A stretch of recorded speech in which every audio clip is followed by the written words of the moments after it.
Okay, so the first thing that we're gonna need, you're gonna need a couple clips to separate your hair. And then right now I'm using the Shea Moisture Curl Enhancing Smoothie. Let's see if we can get that. There we go. Just because I have so much of it from the buy one get one sales at like CVS and Walgreens. And then you need some hair ties too if you don't have enough clips to separate your hair. A brush and some edge control. And I'm using the Creme of Nature Argan Oil. It's almost gone, but I really like this one. I use the olive oil one as well, but I think I get better hold with the Creme of Nature one. So, oh, and also a water bottle. This is an old twist out that I tried last week, and I'll actually be doing a video for that soon too, just because in the wintertime it's starting to get cold here. I have to finger coil my hair every day.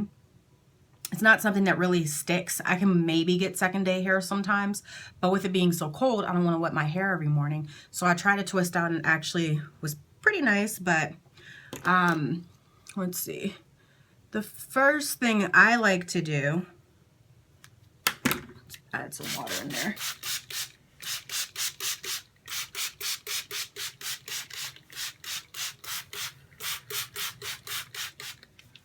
And you don't really have to soak your hair. It does help like with some of the parting that I'm going to be doing. There we go.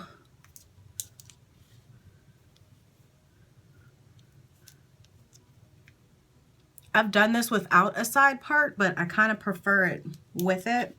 So, oops. Let's see if we can get this right.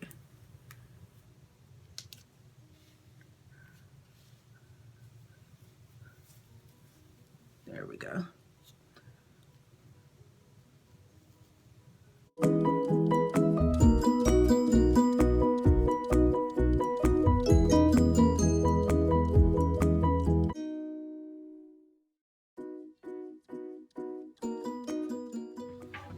Let me scoot back. Super close up. As you can see, my hair isn't very long back here. Whoa, there we go. It's not very long back here, so I'm not even gonna be able to put that in a ponytail because it's so short. I just wanted to show you how I part my hair. And this right here is all one section, but this part isn't long enough to go into the ponytail up here. So I just kind of separate that. But as you can see, it's parted into a few sections. My shorter pieces in the back, I just leave that free. That's actually going to be the first section that I twist, and then I'll be right back as soon as I get done with the front part. I mean, I'm sorry, as soon as I get done with the back part. Okay, so as you can see, I did most of it, and you could see in the back that obviously the curls are a lot shorter. I just twisted it the same way that I did the rest of my hair, but I left two sections untwisted so I can show you excuse me, how I do this. And move that over. There we go. So add a little bit of water, and I'm going to take some of my Shea Moisture, and you want to twist your curls in a direction you want it to go. So I want these to kind of fall to the back a little bit, and depending on how large of a piece that you take will decide how big your curl is going to be. In the back, I tend to do smaller curls just so it's more defined, especially because it is so short back there. In the front, sometimes I'll do a little bit thicker pieces of hair just because, well, one, I don't mind having looser curls up front, especially because my hair is a little bit looser in the front. But two, this is about the time I start to get lazy and I'm just ready to be done with it. So, yeah.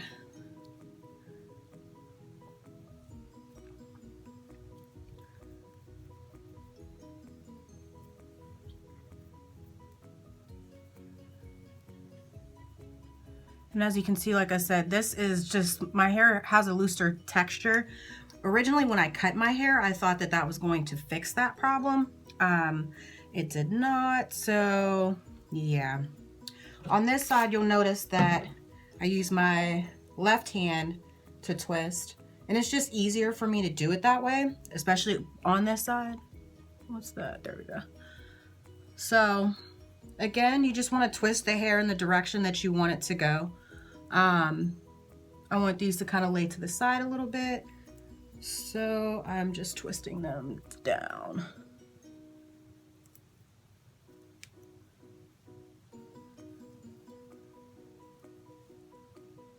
All right, now the hard part's done. But you can see my part isn't really well defined. And for some people, they may like that. I personally don't. Let's try to fix that. I personally don't. I like to have like a more defined part. So what I do after everything's done is I just take this edge control,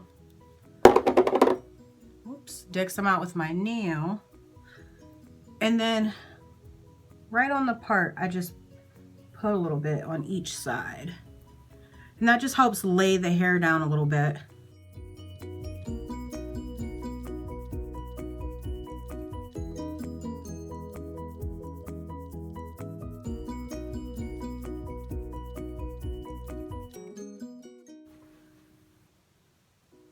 And boom.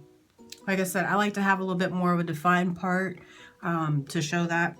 And then I also, on the side, some people, you know, don't mind leaving it like that.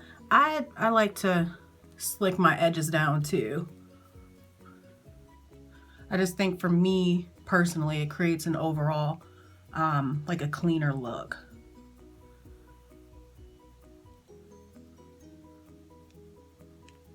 Go ahead and get the other side. Even though nobody really will see this side because it's, you know, laying on that side, going over that way. I guess I'm still laying on that side, but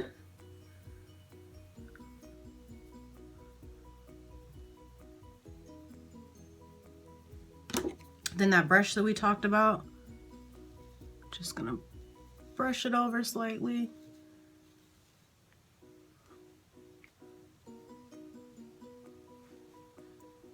And boom.